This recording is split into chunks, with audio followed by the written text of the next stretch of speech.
Back to market on close. We have just a few minutes left in our trading day. That means it's time for the big picture panel. We'll welcome in our team from Charles Schwab. Joining us today, Ann Sonders, the chief investment strategist at Charles Schwab, and Collin Martin, the director and fixed income strategist at the Schwab Center for Financial Research.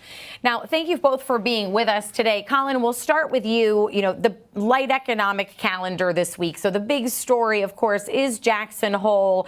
You know, what are you listening for when we finally hear from Jerome Powell?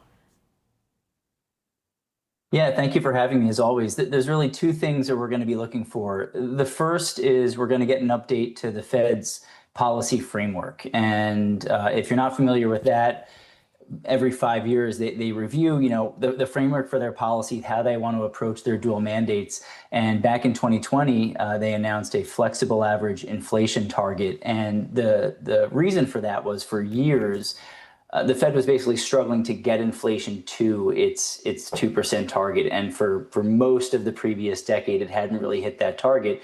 So the idea was to allow it to run a little bit hot and then on average, maybe get to 2% or so.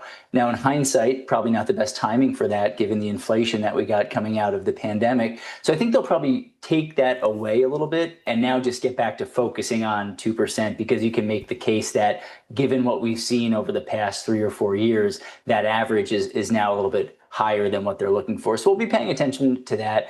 And then, of course, clues to what the Fed may or may not do over the next few meetings. Now, if we go back to the August 2024 meeting, that's when Powell made it pretty clear that they were likely to start their rate cuts, which is what we got. We got a full percentage point of rate cuts last year. I don't think we're going to get that sort of clarity this year. I think Powell will maintain his sort of balanced approach that he's taken over the past handful of press conferences and speeches he's given, and balancing the idea that, yes, the labor market appears to be softening, especially with the recent data we've received. But at the same time, there are inflation pressures that are still bubbling under the surface. So it's going to be interesting to see how he balances those two risks. And Ann, last time we spoke, we hadn't gotten all of the inflation data from last week. You know, what are your takeaways from what we got, and also how it's potentially impacting the Fed's moves going forward?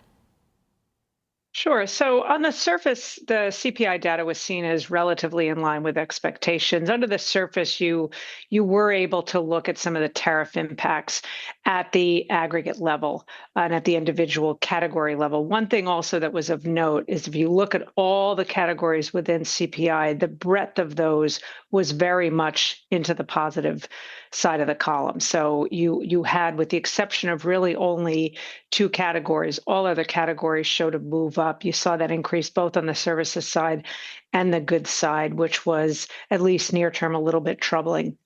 And then we really saw that kick into higher gear in terms of inflation concerns when we got the PPI data, especially on the services side, up 0.9 on a month-over-month basis. And the trade services component of PPI, which is essentially margins, saw a big jump as well. And that is suggestive of producers, companies starting to be able to pass on those higher costs. So we would start to expect to see it work its way into consumer prices a little bit more clearly than maybe what was picked up with the CPI data. So those were some of the takeaways.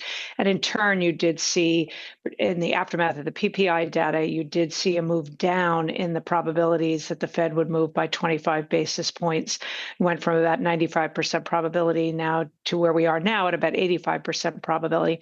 You essentially took a 50 basis point cut off the table with that PPI report, and all of that moved into the column of the Fed not doing anything. But there is, to Collin's point, there is data coming up, not just the PCE, the Fed's preferred measure of inflation, but of course some labor market data. And I think it's the labor market that likely holds more of the key to the timing and pace of what the Fed does next. And Collin, you know, as Ann just mentioned, you know, we went from seeing what at one point I refreshed my FedWatch tool to 100% chance of a rate cut to right now it being at 83%. You know, what's expected to happen with the yield curve as we start to get some of this economic data that's coming in that could impact what happens in September? We think the yield curve will continue to steepen, and it's important to talk about the implications of Fed rate cuts and actually which parts of the market that drives, whether you're a borrower, a lender, or an investor. If those rate cuts do come as we expect, we do think the Fed will probably cut rates 2 times this year because of the points Lizanne just made, that services is likely a key driver.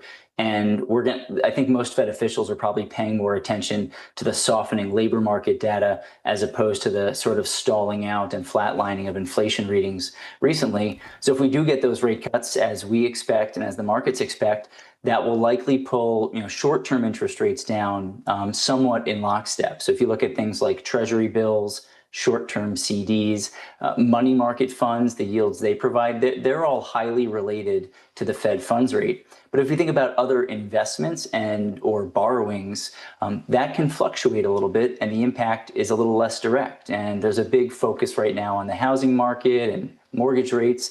And if the Federal Reserve does cut rates, it doesn't necessarily mean that mortgage rates are going to fall as well. They're more tied to long-term interest rates like the 10-year Treasury yield and the 30-year Treasury yield.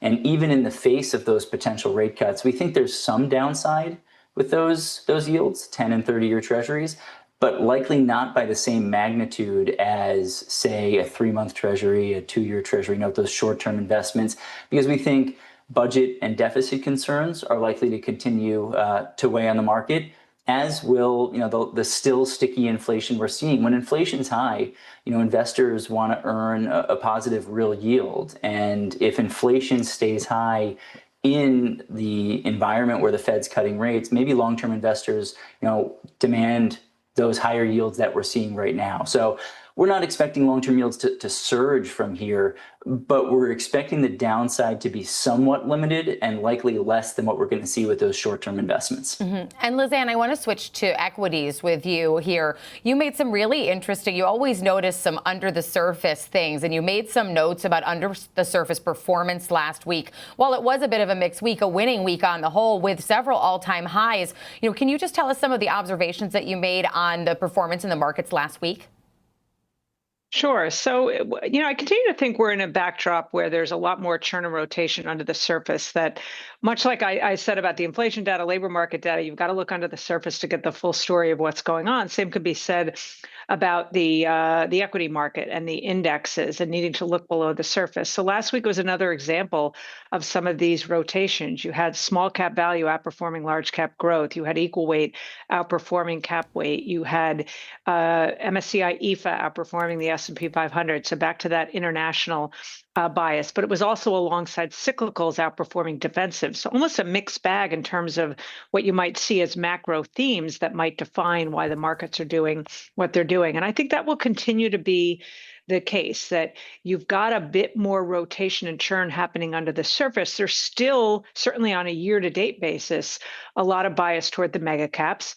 That flatters cap-weighted indexes, but doesn't give you a sense of what's going on under the surface. And even since the early April lows, that's about a 5-month period of time, only a third of the S&P 500 is outperforming the index itself. That's an example of this mega cap bias, but that doesn't mean that those are the leadership names every single week. That's reflective of that rotation that I just described that we saw last week.